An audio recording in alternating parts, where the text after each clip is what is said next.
اسی میں آپ کو ایک لاہوری کا قصہ سناؤں میں. کیا ہوا وہ مجھے خود انہوں نے بتایا. کہتے ہیں میری کسی عربی سے ہو گیا پھڈا. ٹیکسی ڈرائیور تھے وہ, اب عربی تو بڑے مضبوط ہوتے ہیں. کہہ رہے ہوا یہ ہے کہ اب جب پھڈا ہوا نا تو سعودی عربی نے مجھے ہلکا سا دھکا دیا, میں نے بہت زور سے جا کے میں گرا. یعنی اس نے ہلکا سا لگایا نا, کہہ رہے میں نے ایسا اپنے اوپر اس دھکے کو مسلط کیا جیسے اس نے مجھے رکھ کے چماٹ مارا ہے اتنا زور سے. کہتے میں کلا خود بخود ہی فٹ پاتھ پہ رگڑ رہا ہوں تاکہ خراشیں آئیں, خون نکلے. ابے میں نے کہا یار میں گرا ہوں اور میں ایسے جا کے نا, وہ عربی بھی دیکھ رہے یار یہ تو میں نے یوں کیا ہے, میں نے اس کو ہو کیا گیا. کہہ رہے یوں گرا ہوں اور یوں کر کے نا خراشیں آ رہی ہیں, گھٹنے پہ چوٹ آ رہی ہے, یہ آ رہی ہے, قمیض پھٹ رہی ہے, شلوار پھٹ رہی ہے, پتہ نہیں کیا کیا جو اس سے بس میں تھا اس نے کر لیا. یہی ہوا, عربی اندر ہو گیا جیل میں. کہہ رہی ہے معافیاں مانگ مانگ کے اس نے جان چھڑائی ہے. مجھ سے بھائی معاف کر دے یار, آئندہ کسی لاہوری سے. جرمانہ بھی دیا اس نے عربی نے, جیل میں بھی گیا وہ سعودی جو ہے نا. کہہ رہا معافیا مانگ مانگ کے مجھے ترس آئے, چل جا. کیا یار. تو ایک اور قصہ ہے یار, اب کیا کرے یار. ہمارے ایک جاننے والے تھے, اللہ ان کی مغفرت کرے, ان کی وہ بائک پہ کہیں جاتے ہوئے نا کسی کو ٹکر مار دی, اتنی زور سے ماری وہ بندہ نیچے گرا ہے, اس کا سر پھٹا, بے ہوش ہو گیا. ان کو لگا بیٹا میں آ گیا چوڑے میں. یہ کہتے ہیں میں گرا ہوں. اچھا ہوا یہ کہ ان کو نا لوگ 4 آدمی اٹھا کے لا رہے تھے, جاننے والے تھے, نام نہیں بتاؤں گا, بڑے نیک آدمی تھے, بس بیچاروں سے ایسی حرکت ہو گئی. تو 4 آدمی نا ہمارے ایک جاننے والے صاحب تھے, ان کو اٹھا کے لا رہے ہیں ان کے گھر پہ. میں نے دیکھا, میں نے کہا کیا ہو گیا. کہہ رہے مر رہا ہوں. اب 4 آدمی لا رہے ہیں یار, یہ تو مر رہے ہیں بھائی, سانسیں اکھڑ رہی ہیں ان کی, ایسے بنے ہوئے نا. میں نے کہا ہاسپٹل لے کے, کہہ رہے نہیں ہاسپٹل نہیں, گھر لے کے جاؤ. میں نے کہا بھائی اس کہہ رہے ان کا خطرناک ایکسیڈنٹ ہوا ہے, یہ مر رہے ہیں. جو لوگ لے کر آئے نا ان کو اٹھا کے, یہیں یو پی موڑ سے, یو پی موڑ پہ ایکسیڈنٹ ہوا. یہ بائک پہ تھے اور چیخ رہے, ہو لگایا ہوا ہے انہوں نے. 4-6 آدمی اٹھا کے لا رہے ہیں ان کو. تو کہہ رہے ہیں یہ تو ہم نے تو بہت کوشش کی, ہسپتال جا ہی نہیں رہے. میں نے کہا نہیں ان کو ہاسپٹل لے کے جاؤ. مجھے ترس آ رہا ہے یار, مرمرا نہ جائے, پتہ نہیں اندرونی چوٹ ہے, باہر سے کچھ بھی نظر نہیں آ رہا تھا مجھے نا. میں نے کہا اندر کوئی پھیپڑا ویپڑا ہل گیا لگ رہا ہے. میں کہہ رہا ہوں بھائی ان کو لے کے جاؤ. کہہ رہا نہیں گھر لے کے جاؤ, مر رہا ہوں. ہاں گھر لے گئے ان کو. میں نے مجھے بڑا تھوڑی دیر میں جب معاملہ ٹھنڈا, وہ چلتے ہوئے آ رہے ہیں نا, بڑے انجوائے. میں نے کہا بچ کے. کہہ رہے بھائی مسئلہ یہ ہوا ہے, غلطی میری تھی. بندہ گرا ہے, بے ہوش ہو گیا. میں نے کہا بیٹا گیا, اب پبلک نے کیا کرنا ہے, میری ہڈیاں توڑنی ہیں. تو میں اس سے زیادہ مظلوم بن گیا, ایسے چیخ رہا ہوں. پبلک آئی تھی ان کو مارنے کے لیے. کہہ رہے یار اتنے بندے پکڑ کے کوٹیں گے, میں تو کہہ رہے میں نے کہا ایسا بن جاؤ جیسے میں تو ویسے ہی مر رہا ہوں. یار کیا ایکٹنگ کی ہے اس بندے نے.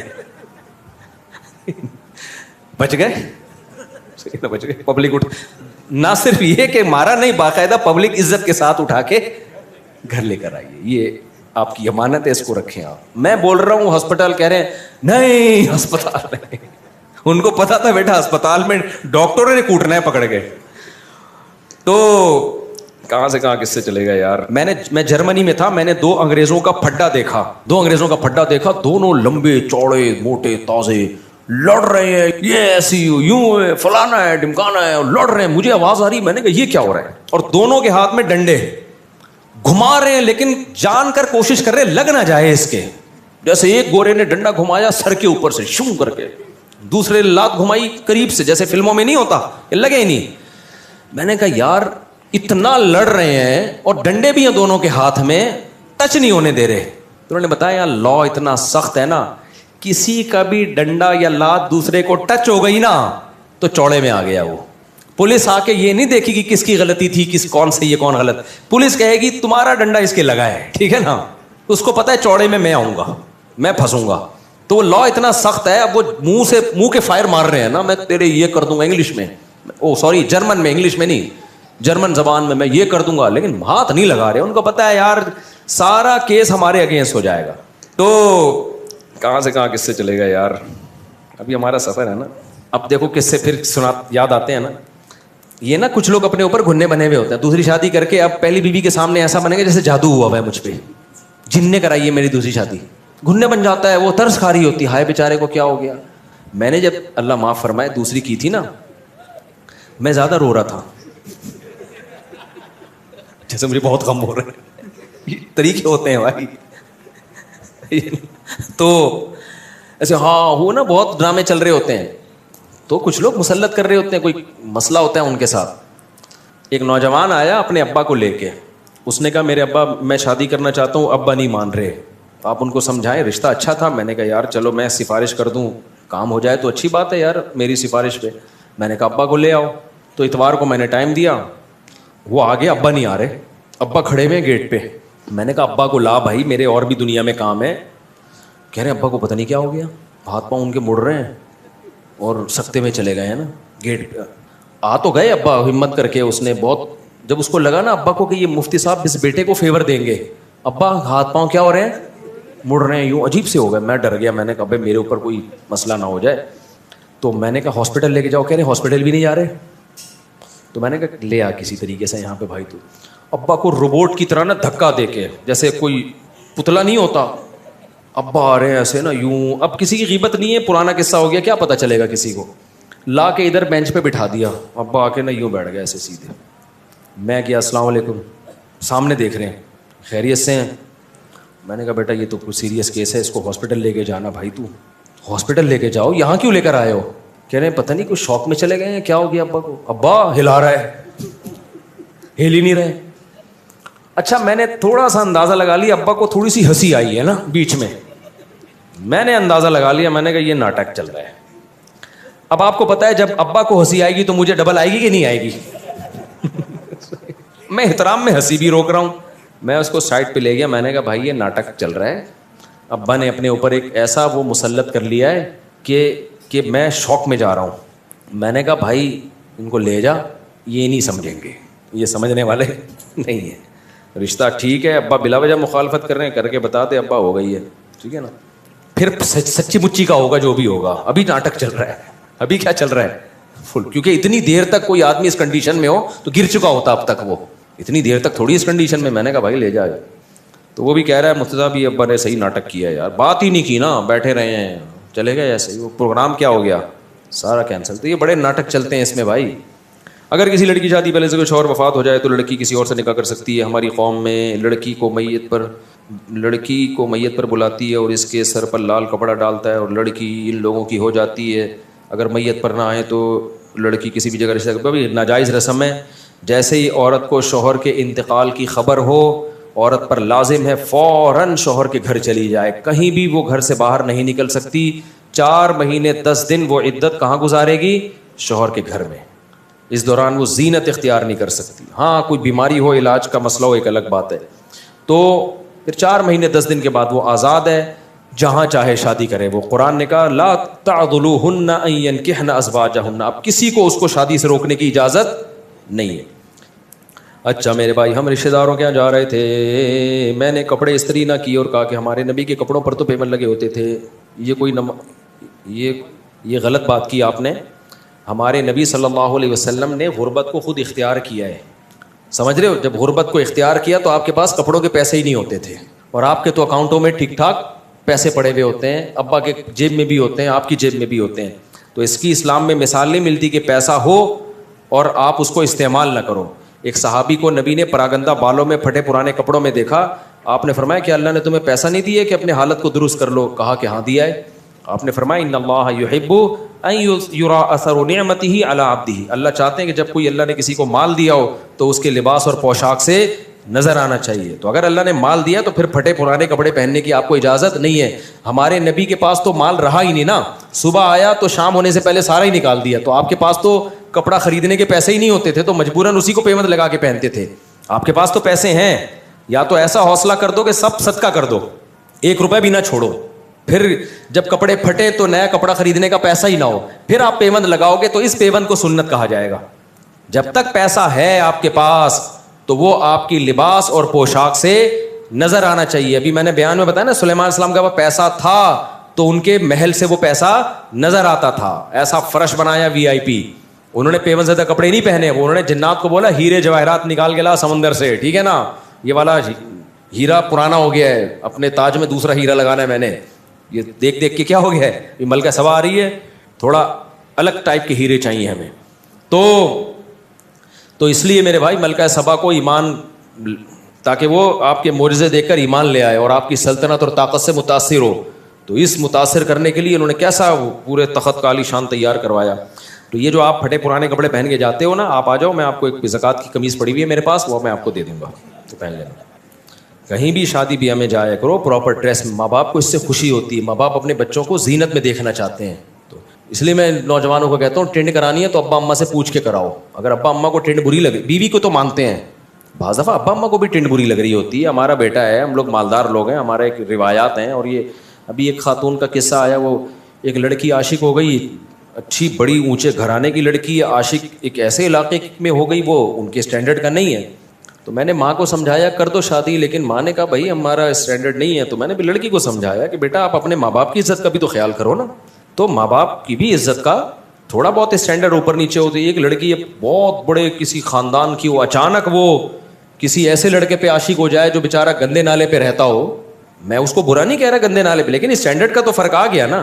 تو ماں باپ اپنے داماد سے کیسے ملائیں گے بھائی یہ ہمارا داماد ہے, ان سے ملیے, کہاں رہتا ہے, گندے نالے پہ رہتا ہے. تو ان کے لیے یہ ذلت کی بات ہوتی ہے. تو اس لیے میں نے ماں باپ اولاد کو چاہیے کہ اپنے ماں باپ کے بھی اسٹینڈرڈ کا خیال کرے. ہاں اتنا زیادہ فرق نہیں آ رہا, نارمل ہے, تو پھر ماں باپ کو روکنے کی اجازت نہیں ہے. تبھی کہتے ہیں نا لڑکی کفو میں نکاح کر رہی ہے تو پھر ماں باپ کو روکنے کی اجازت نہیں ہے. غیر کفو میں کر رہی ہے تو پھر حق ہے, ان کو روک سکتے ہیں وہ, کیونکہ وہ کہتے ہیں ہمارے جوڑ کا نہیں ہے. تو اس سے ماں باپ کی بھی عزت خراب ہوتی ہے. تو اصلاح, ماں باپ چاہتے ہیں ہمارے بچوں کی ڈریسنگ اچھی ہو, تو ماں باپ کو خوش کرنے کے لیے اچھے کپڑے پہن کے جایا کرو تاکہ دیکھنے میں اچھے لگو. تو اس سے ماں باپ خوش ہوتے ہیں, تو اس پہ ثواب ملے گا آپ کو. یہ پیون زدہ کپڑے نہیں پہنو. حضرت عمر نے خلافت کے دور میں مفتیوں کو مسئلہ بتانے اور حدیث بیان کرنے پر پابندی کیوں لگائی تھی؟ کہیں بھی نہیں لگائی تھی. حضرت عمر نے تو خود لوگ متعین کیے تھے مختلف علاقوں میں کہ اس علاقے کے یہ مفتی ہیں, اس علاقے کے یہ مفتی ہیں. ہر آدمی کو ریسرچ پیپر شائع کرنے کی اجازت نہیں تھی. کوفہ میں عبداللہ بن مسعود کو حضرت عمر نے باقاعدہ مفتی بنا کے بھیجا تھا کہ وہاں آپ لوگوں کو مسائل بتائیں گے. صحابہ کے دور میں گنے چنے مفتی تھے, اور آج پتھر اٹھاؤ ہر آدمی مفتی ہے. گنے چنے مفتی تھے, باقی صحابہ بھی انہی کو فالو کرتے تھے. سمجھتے ہو؟ بخاری کی حدیث 4108 ہے کہ حضرت امیر معاویہ نے حضرت ابن عمر سے کہا کہ میں تیرے والد سے زیادہ خلافت کا حقدار ہوں, حالانکہ خلفائے راشدین تو نبی پہلے ہی چاروں بتا چکے ہیں. پوری مجھے دیکھ کے عربی عبارت کیا ہے, یہ تو سب کی عربی میں ہے, یہ اردو میں تھوڑی ہیں یہ. تو میں اس کو دیکھوں گا کہ حضرت معاویہ رضی اللہ تعالیٰ عنہ کے کیا الفاظ تھے. حضرت معاویہ خلفائے راشدین کو اپنے سے بہتر سمجھتے تھے, یہ تو کنفرم ہے. کہیں بھی حضرت معاویہ سے خلفائے راشدین کی توہین منقول نہیں ہے. باقی اس کا کیا جواب ہے یہ میں پہلے اصل کتاب میں دیکھوں گا تو مجھے پتہ چلے گا سیاق و سباق میں بات کیا ہو رہی ہے. اکابر انجینئر نے علماء اکابرین کا واقعہ بتایا ہے. کتاب تذکرۃ الرشید سے حوالہ بھی دیا ہے کہ حضرت رشید احمد گنگوہی اور حضرت قاسم نانوتوی لیٹے ہوئے تھے, ایک دوسرے کے سینے پہ ہاتھ پھیرا تو انہوں نے کہا میاں لوگ کیا کہیں گے؟ تو جواب دیا کہ کہنے دو. تو دونوں ہم جس پرستی ہم کر رہے تھے معاذ اللہ. دیکھو انجینئر کا ہو گیا دماغ خراب, اور انجینئر کی ایک ویڈیو شائع ہوئی ہے, اس کے پتہ چلتا ہے کہ کون کیا کر رہا تھا.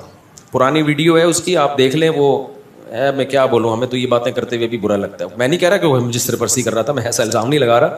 تو کچھ لوگوں نے شائع کی ہے یہ جو واقعے سے جتنی غلط فہمی ہو رہی ہے نا, انجینئر کی اس ویڈیو سے اس سے زیادہ غلط فہمی ہوگی اور انجینئر پہ الزام لگے گا, لیکن ہم اس کی تعویل کرتے ہیں. سمجھ رہے ہو؟ میں ایک بات کہتا ہوں, اگر یہ دونوں معاذ اللہ ہم جس پرستی کر رہے ہوتے, دونوں بڑی عمر کے لوگ, بڑی بڑی داڑیاں, تو کیا نقل کفر نباشت, اور کیونکہ اس نے خود یہ بحث اٹھا دی ہے نا, تو ہمیں تو شرم آ رہی ہے یہ بحث یہاں اس صفائیاں بیان کرتے ہوئے بھی. تو کیا لڑکوں کی کمی تھی اس زمانے میں؟ ہم جس طرح پرستی کرنے والا کیا اتنی بڑی بڑی داڑیوں والے آدمی کو تلاش کرتا ہے اس کام کے لیے, اور پھر وہ یہ کر کے کتاب میں لکھیں گے بھی ہے بھائی. یہ خالصتاً ایک مذاق کا واقعہ ہے جو ان کے کسی شاگرد نے لکھا کہ دونوں لیٹے ہوئے ہیں, مذاق کر رہے ہیں ایک دوسرے کے, جیسے ہوتا ہے نا بے تکلفی کا مذاق, لوگ کر رہے ہوتے ہیں, فحش مذاق بھی کرتے ہیں ایک دوسرے کے ساتھ بے تکلفی میں. وہ ایک محض مذاق کا واقعہ ہے. لکھنے والے کا مقصد یہ تھے کہ اتنے فری تھے کہ اس قسم کے فحش مذاق بھی آپس میں کر لیا کرتے تھے. اب لکھنے والے کی غلطی یہ ہے کہ یار اگر کوئی آپس میں اتنا بے تکلف ہے, اس طرح کا مذاق کر بھی رہا ہے, تو اس کو کتاب کی زینت بنانا بنتا نہیں ہے. وہ بے وقوف نے اس کو کتاب کی زینت بنا دی ہے. تو اس پہ یہ اعتراض بنتا ہے کہ یار اگر اس طرح کا کوئی مذاق کسی کے ساتھ کر بھی رہا ہے, میاں لوگ کیا کہیں گے, یہ مذاق ہے, تو اس کو کتاب میں لکھنے کی ضرورت نہیں ہے. لوگ کر رہے ہوتے ہیں, ایک دوست بھی ایک دوسرے سے مذاق کر رہے ہوتے ہیں, آج تو بڑا کہتے ہیں نا بڑا آج تو بڑا چمکتا ہوا لگ رہا ہے, کاش تو لڑکی ہوتا میں تجھ سے شادی کرتا, یہ کہہ رہے ہوتے ہیں نا لوگ. یہ دوست احباب آپس میں مذاق کرتے ہیں, لیکن یہ مذاق ایسا نہیں ہوتا بیٹھ کے کتاب میں لکھ دو کہ حضرت جی فلاں موقع پہ فلاں کو یہ فرما رہے تھے. تو لکھنے والے کی یہ غلطی ہے کہ اس نے اس مذاق کے واقعے کو, بے تکلفی کے واقعے کو کتاب کی زینت بنا دیا. انجینئر کیا کچھ سڑا ہوا دماغ ہے, اس کے ہمیشہ اس سے گوبر ہی نکلتا ہے, منہ سے بھی گوبر. بعض لوگوں کے گوبر کا ایک خاص راستہ اللہ نے بنایا ہے, وہیں سے نکلے گا. لیکن کچھ لوگ ایسے ہیں کہ ان کے لیے وہ راستہ چھوٹا پڑ گیا تو منہ سے بھی گوبر نکلتا ہے. تو انجینئر اگر یہ اعتراض کرتا نا کہ ان کے مریدوں میں عقل نہیں تھی, ایک نجی واقعہ, محفل کا مذاق کا واقعہ کتاب میں لکھ دیا, تو ہم اس کو سپورٹ کرتے کہ واقعی صحیح کہہ رہا ہے یار, ایک بے تکلفی کا واقعہ تھا, کتاب میں لکھنے کی کیا ضرورت تھی. لیکن انجینئر کے چونکہ دونوں راستوں سے گوں ہی ہمیشہ نکلتا ہے, تو منہ کی بواسیر کہتے ہیں نا, تو اس نے فوراً اس پہ کہہ کے لونڈے بازی کر رہے تھے معاذ اللہ. تو خدا کے غضب سے ڈر. رشید احمد گنگوہی کے تقوی کے واقعات اگر میں تجھے سنانا شروع کر دوں تو بے ہوش ہو جائے گا, تو ان کی خاک کے برابر بھی نہیں ہے. قاسم نانوتوی رحمۃ, یہ مدرسوں کی بنیاد, پوری دنیا میں اللہ نے کام لیا. آج پوری دنیا میں امام حرم کا بھی بیان یوٹیوب پہ موجود ہے, اور میں تو دنیا گھوم کے آیا ہوں. مولانا طارق مل صاحب پوری دنیا گھومے ہیں. پوری دنیا میں آپ کو مدرسہ ملے گا نا, اس کے تانے بانے علماء دیوبند اور مولانا قاسم نانوتوی سے جا کے ملیں گے. اگر خدا نہ خواستہ وہ یہ ہوتے, اتنی اللہ ان کے عقیدت لوگوں کے دلوں میں بٹھاتا, ان کے شاگرد اتنی بڑی بڑی قربانیاں دیتے. تو ایک مذاق کا واقعہ, دو بوڑھے لیٹے ہوئے ہیں اور ایسے فری ہو رہے ہیں, ایک دوسرے سے مذاق کر رہے ہیں, تو بے وقوف کسی نے اس مذاق کو کتاب کی زینت بنا دیا. تو اسے نہیں پتا تھا منہ کی بواسیر بھی ہے بہت سے لوگوں کو, وہ بیٹھ کے اسی کو کیش کرائیں گے. تو انجینئر کو خدا کے عذاب سے ڈرنا چاہیے, جو لوگوں کی اس طرح سے عزتیں اچھالتا ہے, دنیا میں لازمی ذلیل ہوتا ہے وہ. تو اس کو چاہیے کہ تو سچی مچی میں نہ پکڑا جائے کہیں, صحیح ہے نا. میں الزام نہیں لگا رہا انجینئر پہ کہ وہ یہ حرکتیں کرتا ہے, نہیں کرتا ہوگا, ہم اچھا گمان رکھتے ہیں. لیکن جب کوئی کسی کا اس طرح سے مذاق اڑاتا ہے تو اللہ اس کو اس جرم میں مبتلا کرتے ہیں. اور اس کی ویڈیوز پڑی ہوئی ہیں, ہم تو پھر اس کی بھی تعویل کر رہے ہیں. نہیں کہہ رہا کہ یہ غلط حرکتیں کر رہا ہے, لیکن کسی نے بنایا یہی واقعہ کہ یہ میاں کیا کر رہے ہو, اس کو دیکھو اور اس سے پوچھو میاں تم کیا کر رہے ہو یہاں پہ. تو وہ ویڈیو تو ہم نے وائرل بھی نہیں کی. میں نہیں کہہ رہا اس میں کوئی غلط حرکت کر رہا ہے, لیکن آپ وہ ویڈیو دیکھو گے تو آپ کو پتا چلے گا جو دوسرے پہ الزام لگا رہا ہے نا, اس سے زیادہ خود اس کے اوپر انگلی اٹھ سکتی ہے. سمجھتے ہو کہ نہیں سمجھتے؟ تو میرے اس بیان کے ساتھ کوئی وہ ویڈیو چلا دے, لیکن نہ چلائے اچھا ہے. ہم تو نہیں چاہتے کہ ایسی گند سوسائٹی میں پھیلے, لیکن یہ بہت زیادہ فری ہو رہا ہے, یہ بہت بکواس کر رہا ہے. اتنے بڑے بڑے داڑھیوں والے آدمی یار, جن کے ہزاروں مرید ہو, لاکھوں دنیا ان پہ عاشق ہو, اور پوری دنیا میں انہوں نے دین کا کام کیا ہو, وہ ایک بے تکلفی کا ایک مذاق کر رہے ہیں. تو ٹھیک ہے, یہ مذاق نہیں کرنا چاہیے ان کو, اس لیول کا مذاق نہیں کرنا چاہیے. یہ بھی نصیحت کی جا سکتی ہے, اور اگر کر لیا ہے تو لکھنا نہیں چاہیے, یہ بھی نصیحت کی جا سکتی ہے. یہ نہیں کہ ان کو لونڈے باز کہا جائے معاذ اللہ. لڑکوں کا, وہ لڑکے کرنا ہوتا تو اتنے بڑے بڑے بڈھوں کے ساتھ بستر پہ نہیں لیٹے ہوئے ہوتے وہ. تو اس کو ہو گئی ہے منہ کی بواسیر, سمجھ رہے ہو. وہی بات ہو گئی نا, مرزا غلام احمد قادیانی کا مناظرہ, اس کے کسی مرید کا مناظرہ ہو رہا تھا عطا اللہ شاہ بخاری کے ساتھ رحمۃ اللہ علیہ. تو عطا اللہ شاہ بخاری رحمۃ اللہ علیہ نا, تو وہ دلائل دے رہے تھے کہ حضرت عیسیٰ علیہ السلام تو ماں کے پیٹ جو پیدا ہوئے تو ماں کی گود میں بولے ہیں. تم کہتے ہو کہ یہ مرزا غلام احمد قادیانی عیسیٰ ہے, تو یہ تو ماں کی گود میں نہیں بولا. تو قادیانی نے بولا کہ اس کی کتابوں سے دکھایا کہ مرزا نے دعویٰ کیا کہ میں ماں کے پیٹ میں ہی بولتا تھا. حضرت عیسیٰ ابن مریم تو ماں کی گود میں بولے, میں کہاں بولتا تھا, ماں کے پیٹ میں ہی. تو جب اس قادیانی نے یہ بولا نا, تو عطا اللہ شاہ بخاری نے کہا کہ ماشاء اللہ, ماں کے پیٹ میں جب بولتے تھے تو راستے تو دو ہیں جہاں سے آواز آتی ہوگی, دو ہی ٹوٹل راستے ہیں جہاں سے آواز آتی ہوگی. اگر یہاں سے آواز آئے گی تو کیا پتہ چلے گا کہ ماں بول رہی ہے یا بچہ بول رہا ہے؟ بھائی اگر وہ بچہ جب ماں کے پیٹ میں بولے گا آواز یہاں سے آئے گی, تو کیا پتہ چل رہا تھا کہ ماں بول رہی ہے یا, کیونکہ جب یہاں سے آواز آتی ہے تو ہم سمجھتے ہیں وہ بندہ بول رہا ہے, تو ایک ہی جگہ رہ گئی, تو وہاں سے آواز آتی تھی ان کی. اللہ نا باطل کو پنپنے نہیں دیتے ہیں, ذلیل ہو گیا وہاں پہ. تو انجینئر کو چاہیے کہ تھوڑا لمٹ کراس مت کرے. رشید احمد گنگوہی, مولانا قاسم نانوتوی ہمارے بزرگوں میں سے, آج ہمارے سر پہ پگڑی ہے, ہمیں جو ٹوٹی پھوٹی اللہ دین کی خدمت کی توفیق دے رہا ہے, ان اکابر کے شاگردوں کی جوتیاں سیدھی کرنے کی وجہ سے دے رہا ہے. اور ہم نے ان اکابر کے شاگردوں کا تقویٰ دیکھا ہے, سمجھ رہے ہو. رشید احمد گنگوہی رحمۃ اللہ علیہ, میرے پردادا بیعت تھے رشید احمد گنگوہی سے, میرے پردادا, میری دادی ان کا تقویٰ بتاتی تھی میرے پردادا کا, میرے جو دادی جو تھی نا ان کا تقویٰ بتاتی تھی, جو بیعت تھے نا میرے پردادا رشید احمد گنگوہی سے. تہجد میں 5 پارے پڑھنے کا معمول تھا ان کا, اور بہت زیادہ ذکر اللہ کیا کرتے تھے. تو ہم نے ان اکابر کے شاگردوں کو دیکھا ہے. میرے والد صاحب پھر ظاہر ہے میرے دادا کی اولاد تھے, ان میں ہمیں تقویٰ نظر آیا. تو ہمارا تو نسب والا سلسلہ ان اکابر کے سے روحانی تعلق سے جا کے ملتا ہے. تو ہم نے تو اپنے, میرے نانا بیت تھے, میری دادی بھی بیت تھی مولانا عبد الرحیم رائے پوری رحمۃ اللہ علیہ سے, وہ بھی انہی کے سلسلے کے تھے. تو ہم نے اپنی دادی کا تقویٰ اپنی آنکھوں سے دیکھا ہے, کیسے نوافل روزے رکھنا, تلاوت, نماز, طہارت. تو بھائی تم ہمیں نہیں ورغلا سکتے, ہمارا علم مشاہدے پر مبنی علم ہے. تمہارا علم جو ہے نا کتابوں کو دائیں بائیں کرنے والا علم ہے. ہمیں کہتے ہیں قبر پرست, علماء دیوبند قبر پرست. میرے تو باپ دادوں میں جو سارے علماء دیوبند کے شاگرد تھے, کوئی ایک بھی ہمیں قبر پرست, اگر وہ قبر پرست ہوتے تو کوئی ایک تو نظر آتا نا. ہمارے والد صاحب نے تو کبھی تعویذ گنڈے بھی نہیں رکھے, کچھ بھی نہیں, کیونکہ علماء دیوبند سے تعلق تھا. میری دادی جو تھی نا تیجے کے کھانے کبھی نہیں کھاتی تھی, مردوں کے کھانے, کیونکہ علماء دیوبند سے تعلق تھا. کبھی نہیں کھایا انہوں نے میت کا کھانا. کوئی رشتہ داروں میں بھی کوئی ہو گیا نا میت کا, کہہ یہ میت کے کھانے تو ہمارے حلق میں اترتے ہی نہیں ہیں. تو ہم نے تو ان کے جو اثرات ہیں اپنی آنکھوں سے, تبلیغی جماعت پوری